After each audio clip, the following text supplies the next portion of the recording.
padroeira de um povo a lutar, a gente mineira te quer exaltar.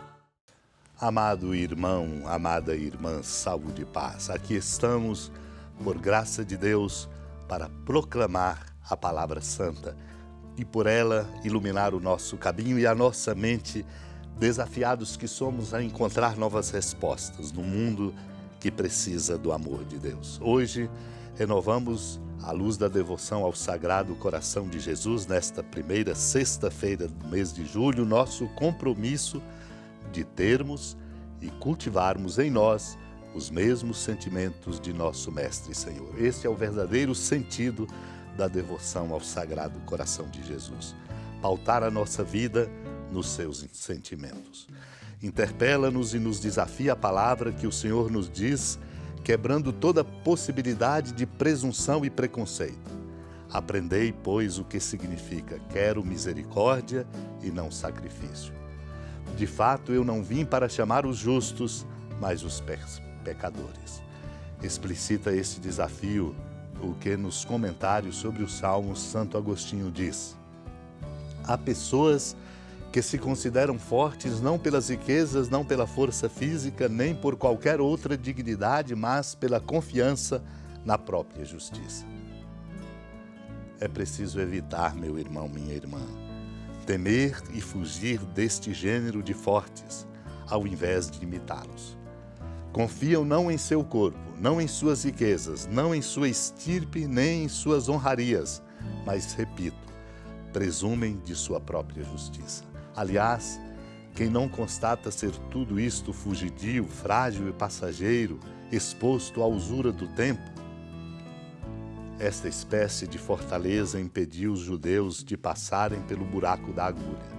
O doutor da humildade quis compartilhar da nossa fraqueza para fazer-nos participantes de sua divindade.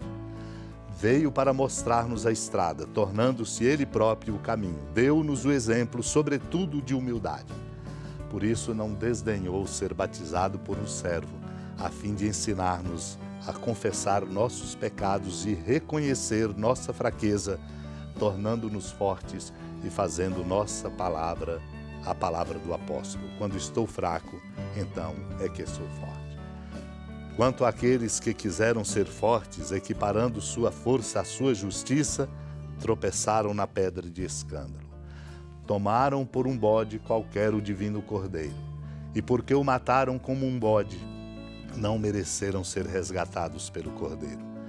Esses fortes é que se precipitaram sobre Cristo, apoiando-se em sua própria justiça. Naquele tempo, partindo dali, Jesus viu um homem chamado Mateus sentado na coletoria de impostos e disse-lhe: segue-me. Ele se levantou e seguiu a Jesus. Enquanto Jesus estava à mesa em casa de Mateus, vieram muitos cobradores de impostos e pecadores e sentaram-se à mesa com Jesus e seus discípulos. Alguns fariseus viram isso e perguntaram aos discípulos: por que vosso mestre come com os cobradores de impostos e pecadores? Jesus ouviu a pergunta e respondeu: aqueles que têm saúde não precisam de médico, mas sim os doentes. Aprendei, pois, o que significa: quero misericórdia e não sacrifício. De fato, eu não vim para chamar os justos, mas os pecadores. Amado e amada de Deus, essa passagem narrada pelo evangelista Mateus no capítulo 9 há de nos interpelar profundamente, sobretudo para rompermos com muitos preconceitos com os quais nós enquadramos tantas pessoas e não agrada a Deus. Por isso, Jesus vai ao encontro de todos, sem fazer acepção de pessoas, como foi ao encontro de Mateus, um cobrador de impostos, para lhe dizer o que nós precisamos escutar permanentemente do Senhor: segue-me. Ao ouvir esta palavra de chamado, tocado no fundo do coração, como devemos nos deixar interpelar, ele, Mateus, se levantou e seguiu a Jesus, abandonou tudo e estava, portanto, à mesa com o Senhor. Estando à mesa com o Senhor, os cobradores de impostos e pecadores, ali assentados com seus discípulos fariseus, estranharam, porque não conhecem a lógica do amor de Deus. A lógica humana é preconceituosa. A lógica humana nos faz muitas vezes tratar as pessoas indevidamente. Por isso pagamos um alto preço. Perguntaram então aos discípulos, os que ali estavam, fariseus: por que vosso mestre come com os cobradores de impostos e pecadores?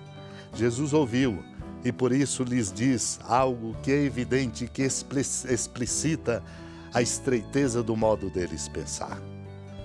Aqueles que têm saúde não precisam de médico, mas sim os doentes. Deus assim nos trata. Por isso nos indica: quero misericórdia e não sacrifício. Porque Ele não veio chamar os justos, mas os pecadores. Por isso diz a mim e a você: vem, segue-me. Não podemos, por isso, meu irmão, minha irmã, cultivar a pretensão. Grande risco humano por falta de espiritualidade. Rico e assertivo é o que encontramos no livro sobre a predestinação dos santos de Santo Agostinho, quando ele diz, comentando: esplêndida luz da predestinação e da graça é o próprio Salvador, não nós mesmos. É Ele o mediador entre Deus e os homens, o homem Cristo Jesus. E diz Santo Agostinho: manifeste-se assim a nós, em nossa cabeça, a fonte da graça, donde ela se vai difundir por todos os membros, segundo a medida de cada um. A graça pela qual, no início de sua fé, um homem se torna cristão é a mesma pela qual esse homem, desde sua origem, foi feito Cristo. Portanto, temos uma fonte, Ele, Cristo, não a nós mesmos. Despretensiosamente nos abramos a essa graça e supliquemos que ela nos transforme. Seja esse o nosso culto espiritual, o nosso exercício espiritual de todo dia, para nós sermos qualificados na condição de verdadeiros e autênticos filhos e filhas de Deus, discípulos e discípulas de Cristo Jesus. Unidos à amada Mãe Maria, que é para nós sempre exemplar, supliquemos a graça desta experiência de transformação profunda de nossa vida.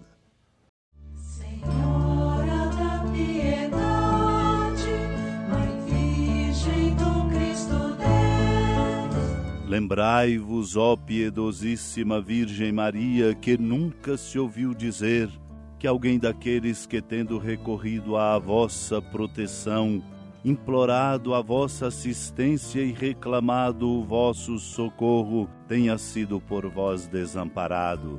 Animado com igual confiança, a vós recorro, ó Virgem das Virgens, e gemendo sob o peso dos meus pecados, me prostro a vossos pés.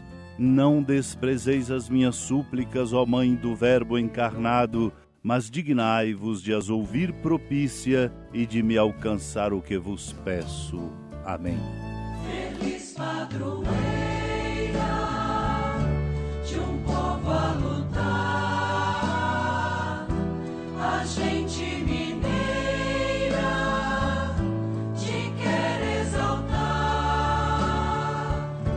não só lá na serra, tu és esplendor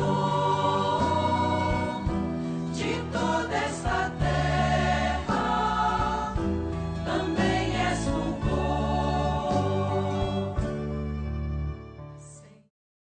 Amado irmão, amada irmã, com a alegria do Santuário Basílica da Padroeira do Estado de Minas Gerais, a Senhora da Piedade, que da sua casa de clemência e bondade nos acompanhe e nos abençoa do alto da serra, magnífica arquitetura divina, a bênção de Deus, amor misericordioso. Pai, Filho e Espírito Santo, desça sobre sua família, proteja sua casa, sustente sua vida, fecunde o caminho missionário de nossa igreja, nos encha de sabedoria e permaneça conosco para sempre. Amém. Feliz padroeira